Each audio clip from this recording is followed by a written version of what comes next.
शरीर में या ब्लड में यूरिक एसिड का लेवल नॉर्मल से ज़्यादा हो जाना, यूरिक एसिड के क्रिस्टल्स का जोड़ों में या जोड़ों के आसपास डिपोजिशन होने लगना, या फिर गाउटी अर्थराइटिस या गठिया का जो समस्या है बहुत ज़्यादा कॉमन है और बहुत सारे लोग इससे सफ़र करते हैं। आज की इस वीडियो में मैं आपको 2 होम्योपैथिक मेडिसिन बताऊंगी यूरिक एसिड लेवल को कम करने के लिए, एंड साथ में यूरिक एसिड लेवल जब बढ़ जाता है तो क्या सिम्टम्स देखने को मिलते हैं, ये लक्षण भी मैं आपको बताऊंगी। बहुत ज़्यादा हाईली रिक्वेस्टेड थी ये वीडियो कि मैं यूरिक एसिड के सिम्टम्स एक्सप्लेन करूं और साथ में होम्योपैथिक मेडिसिन एडवाइस करूं। So be with me till the end of the video.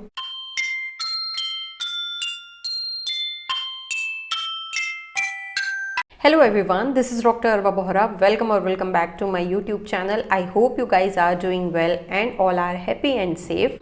आज की इस वीडियो में जैसा मैंने बताया यूरिक एसिड के सिम्टम्स के बारे में हम जानेंगे, साथ में जानेंगे कि यूरिक एसिड को कम करने में कौन सी होम्योपैथिक मेडिसिन हेल्प करती हैं एंड मैं क्या प्रिस्क्राइब करती हूँ। सो अगर आपके घर में बुजुर्ग हैं या कोई भी ऐसा जिनको यूरिक एसिड का प्रॉब्लम है, बार बार यूरिक एसिड बढ़ता है, गठिया की समस्या है, बार बार गाउट अटैक्स आते हैं एंड यूरिक एसिड का लेवल कम नहीं हो रहा है, तो इस वीडियो को अंत तक ज़रूर देख लीजिएगा। एंड ऑफ कोर्स अगर मुझसे पहली बार मिल रहे हैं या मेरी वीडियो फर्स्ट टाइम देख रहे हैं तो नीचे जो रेड सब्सक्राइब बटन है उसे हिट करके चैनल को तुरंत सब्सक्राइब कर लें। Also don't forget to hit that bell icon ताकि आपको रेगुलर अपडेट्स भी मिलती रहें। तो बिना देर किए आज की इस वीडियो को भी अब हम शुरू कर लेते हैं। तो दोस्तों, ब्लड में यूरिक एसिड का लेवल नॉर्मल से ज़्यादा होना या शरीर में जब यूरिक एसिड लेवल ज़्यादा हो जाता है, हमारे इन्वेस्टिगेशन रिपोर्ट्स में हमको पता चलता है कि यूरिक एसिड की मात्रा है वो नॉर्मल से ज़्यादा है। जो यूरिक एसिड का क्रिस्टल्स होते हैं, यूरिक एसिड जो एक्सेसिव यूरिक एसिड है, नॉर्मल से जो ज़्यादा यूरिक एसिड है जिसे फ्लश हो जाना चाहिए, वो फ्लश ना होकर हमारे जॉइंट्स में, जॉइंट्स के अराउंड यानी जॉइंट्स के चारों ओर डिपॉजिट होने लगता है और उस डिपोजिशन की वजह से जॉइंट्स में सिम्टम प्रोड्यूस होते हैं। अगर आप हाई प्यूरिन डाइट लेते हैं, अगर आपकी डाइट ऐसी है जिसमें प्यूरिन ज़्यादा है, तो यूरिक एसिड का आप कितना भी ट्रीटमेंट करेंगे यूरिक एसिड को कम करने का, वो कम नहीं होता। तो डाइट एंड रेजिमेंट का एक बहुत इंपॉर्टेंट रोल होता है। यूरिक एसिड वाले जो केसेस है, गाउटी अर्थराइटिस के केसेस में एक अच्छा डाइट फॉलो करना ज़रूरी है जिसमें प्यूरिन की मात्रा कम हो।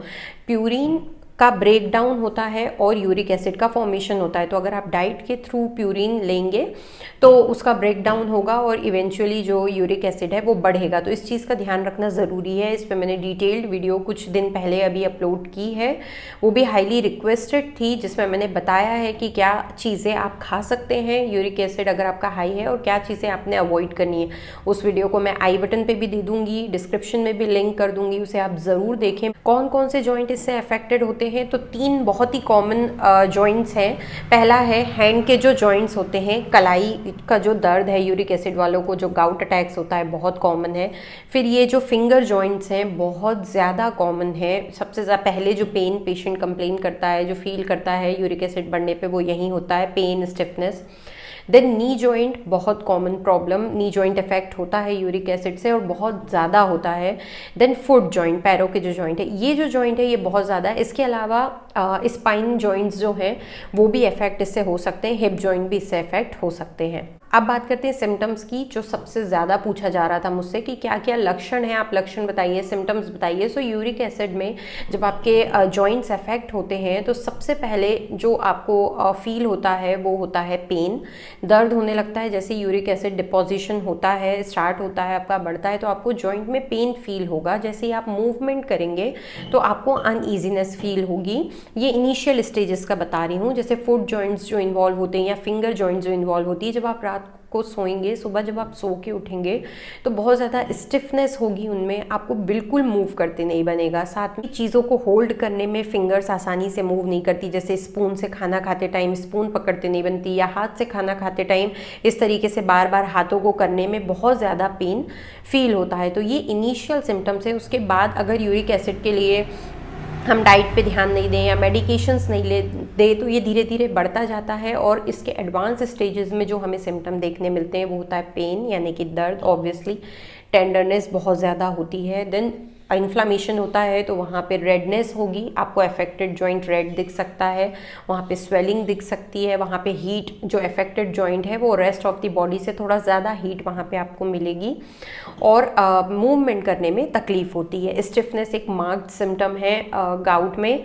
गाउटी अटैक्स के बारे में अगर हम बात करें तो यूरिक एसिड का जो प्रॉब्लम होता है, ऐसा नहीं है कि एक बार कम हो गया यूरिक एसिड लेवल तो बाद में बढ़ेगा नहीं। अगर आप डाइट के थ्रू कंट्रोल नहीं करेंगे, पानी अच्छी तरह नहीं पिएंगे, प्रिकॉशंस नहीं लेंगे, तो गाउट के जो अटैक हैं वो रिपीटेडली होते हैं, इसके साइकिल्स होते हैं। अब हम बात करते हैं होम्योपैथिक मेडिसिन की। तो होम्योपैथिक मेडिसिन बहुत ही इफेक्टिव है यूरिक एसिड लेवल को कम करने के लिए, एंड जो जॉइंट सफरिंग है, जो जॉइंट अफेक्टेड जॉइंट में जो पेन है, रेडनेस है, स्वेलिंग है, उसको कम करने में ये बहुत ज़्यादा हेल्प करती हैं।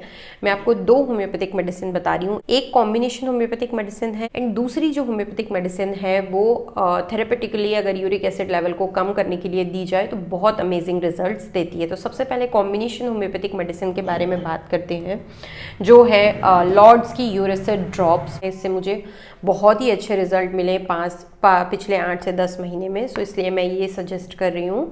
प्रमोशनल वीडियो नहीं है, कम्प्लीटली अनस्पॉन्सर्ड वीडियो है। Now talking about this medicine, इसके इंडिकेशंस। तो गाउटी अर्थराइटिस में यूरिक एसिड का लेवल अगर आपका नॉर्मल से ज़्यादा है तो आप इसे यूज़ कर सकते हैं। जितने भी सिम्टम्स मैंने बोले वो सारे आपको हैं या उनमें से कुछ हैं, और यूरिक एसिड का लेवल आपका ज़्यादा है, कम नहीं हो रहा है, तो आप इस मेडिसिन को यूज़ कर सकते हैं। ड्रॉप फॉर्म में ये मेडिसिन आती है, 30 ml क्वान्टिटी पैकेजिंग है ये, इस तरीके से इसकी बॉटल है ये।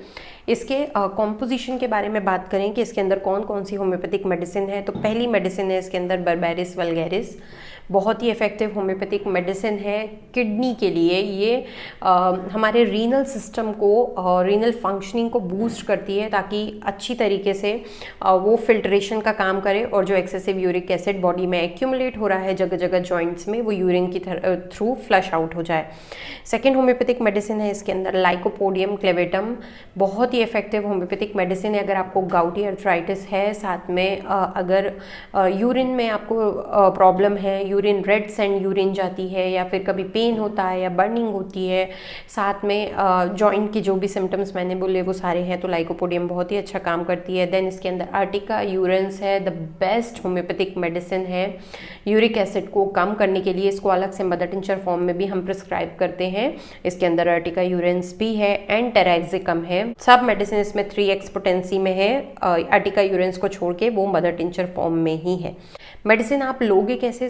10 से 15 बूंदे इसकी आपको लेना है 1/4 कप पानी में, दिन में 3 बार आप इसे पिए। खाना खाने से 1 घंटा पहले या खाना खाने के 1 घंटा बाद। खाना खाने से 1 घंटा पहले लेंगे तो बहुत ज़्यादा अच्छा है। जब आप लेना इसे स्टार्ट कर रहे हैं तो दिन में 3 बार लीजिए। कुछ दिनों के बाद 2 महीने 3 महीने के बाद आप इसे 2 बार लीजिए। आपका यूरिक एसिड लेवल मेंटेन रहने लग जाए तो 1 बार लीजिए। एंड अगर आपका गाउट बिल्कुल ठीक हो जाए और अंडर कंट्रोल है तो आप इसे ऑन एंड ऑफ रख सकते हैं, एज अ फर्स्ट एड भी रख सकते हैं, बट इनिशियली आपको रिपीटेड डोजेज में इसे लेना पड़ेगा। मेडिसिन के कोई नॉन साइड इफेक्ट्स नहीं है। एडल्ट्स, ओल्ड एज पेशेंट इसे कोई भी यूज़ कर सकता है। इसकी प्राइस डिटेल और परचेज करने की लिंक मैं नीचे डिस्क्रिप्शन पे दे दूंगी, तो उस पर क्लिक करके आप आसानी से परचेज कर सकते हो। सो ये फर्स्ट मेडिसिन है। Now talking about the second medicine जो मैं प्रिस्क्राइब करती हूँ और बहुत अमेजिंग रिजल्ट मिलते हैं यूरिक एसिड सिम्टम्स को कम करने के लिए और यूरिक एसिड लेवल को भी कम करने के लिए, वो है एसिड बेंजोइकम 200। बहुत इफेक्टिव होम्योपैथिक मेडिसिन है। SBL का 100 ml डाइल्यूशन है ये मेरे पास। आप किसी भी कंपनी का परचेज कर सकते हो या फिर आप वाइट शुगर ग्लोब्यूल्स में भी इसे मेडिकेट करा सकते हो होम्योपैथिक फार्मेसी से। ये मेडिसिन आपके यूरिक एसिड लेवल को कम करने में बहुत ज़्यादा बेनिफिशियल है। इसे आप अगर आपने पिल्स में मेडिकेट कराया है तो 2 गोली सुबह शाम लीजिए, और अगर ड्रॉप्स लेते हैं तो 2 ड्रॉप्स ऑन टंग सुबह शाम लीजिए फॉर 15 डेज ओनली। उसके बाद आप अपनी रिपोर्ट्स जो हैं वो रिपीट करा सकते हैं, या फिर अगर आपको सिम्टम्स में रिलीफ मिल गया है तो आप थोड़ा सा डोज रिड्यूस कर दीजिए। 2 drops on tongue once in a day आप इसे ले सकते हो, और थोड़ा लंबे समय तक लीजिए, 1 मंथ के करीब आप लीजिए। उसके बाद आप बंद भी कर सकते हैं मेडिसिन को लेना। एसिड बेंजोइकम 200 भी आप अपने पास हमेशा थोड़े अमाउंट में, क्वांटिटी में रखिए। जब भी आपको सिम्टम्स गाउट अटैक हो या आपको लगे कि आपका यूरिक एसिड बढ़ रहा है तो उस टाइम पे आप इस मेडिसिन को लेना स्टार्ट कर सकते हैं। अगर जो भी मैंने समस्याएं, जो भी मैंने सिम्टम्स बोले और जो भी मैंने कंप्लेंट्स बोली, उसके अलावा अगर आपको कोई सिम्टम है जो इन सब से बिल्कुल नहीं मैच कर रहे हैं, वैसे गाउट में इसके अलावा कोई सिम्टम नहीं होते, बट ऐसा अगर है तो आप अपने होम्योपैथिक फिजिशियन से कंसल्ट करें या आप हमसे भी ई कंसल्टेशन ले सकते हैं।